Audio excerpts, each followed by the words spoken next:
11h30, Anne Romanoff, ça fait du bien sur Europe 1. Ben H, vous avez eu des problèmes samedi? Oui Anne, oui, samedi je me baladais dans Paris et je suis tombé nez à nez avec l'enfer. C'était le chaos, j'ai même cru que j'allais y passer. Vous êtes tombé sur des gilets jaunes? Mais pire que ça, je suis tombé sur mon ex en gilet jaune.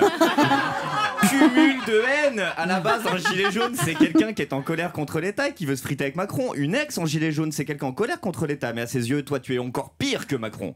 Et je reconnais que c'est vrai. Avec cette fille, je me suis comporté comme Macron avec la France. Par exemple, je lui ai proposé un jour de traverser la rue, pas pour chercher du travail, mais pour retourner chez sa mère.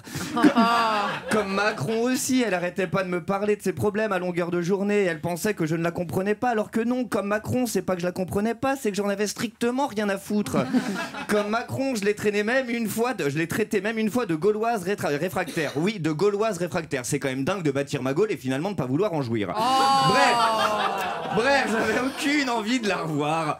On est tombé sur les gilets jaunes un peu par hasard avec un ami à moi, un pote hyper costaud, je le précise parce que ça aura son importance. On s'est arrêté sur un rond-point pour demander à des gilets jaunes où on pouvait trouver une station-service la plus proche.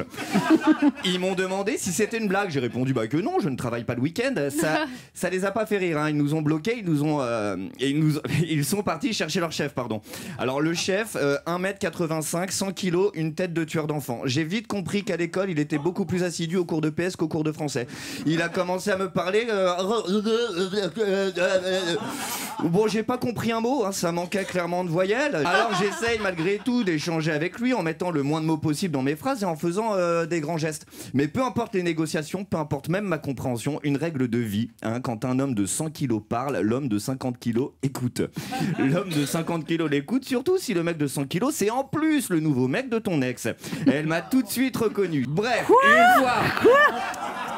Non, on ne relève même pas ça. Est-ce qu'on s'arrête vraiment là-dessus? Je ne crois pas. Bref, une fois que son colosse m'avait identifié comme le fameux connard dont elle parlait depuis des mois, je me suis retrouvé face à deux choix. Ne pas mettre un gilet jaune et me faire péter la gueule, ou bien mettre un gilet jaune et me faire péter la gueule. Du coup, j'ai mis un gilet jaune et je suis parti. Parce que comme je vous l'ai dit au tout début, l'ami qui était avec moi dans la voiture était vraiment super costaud.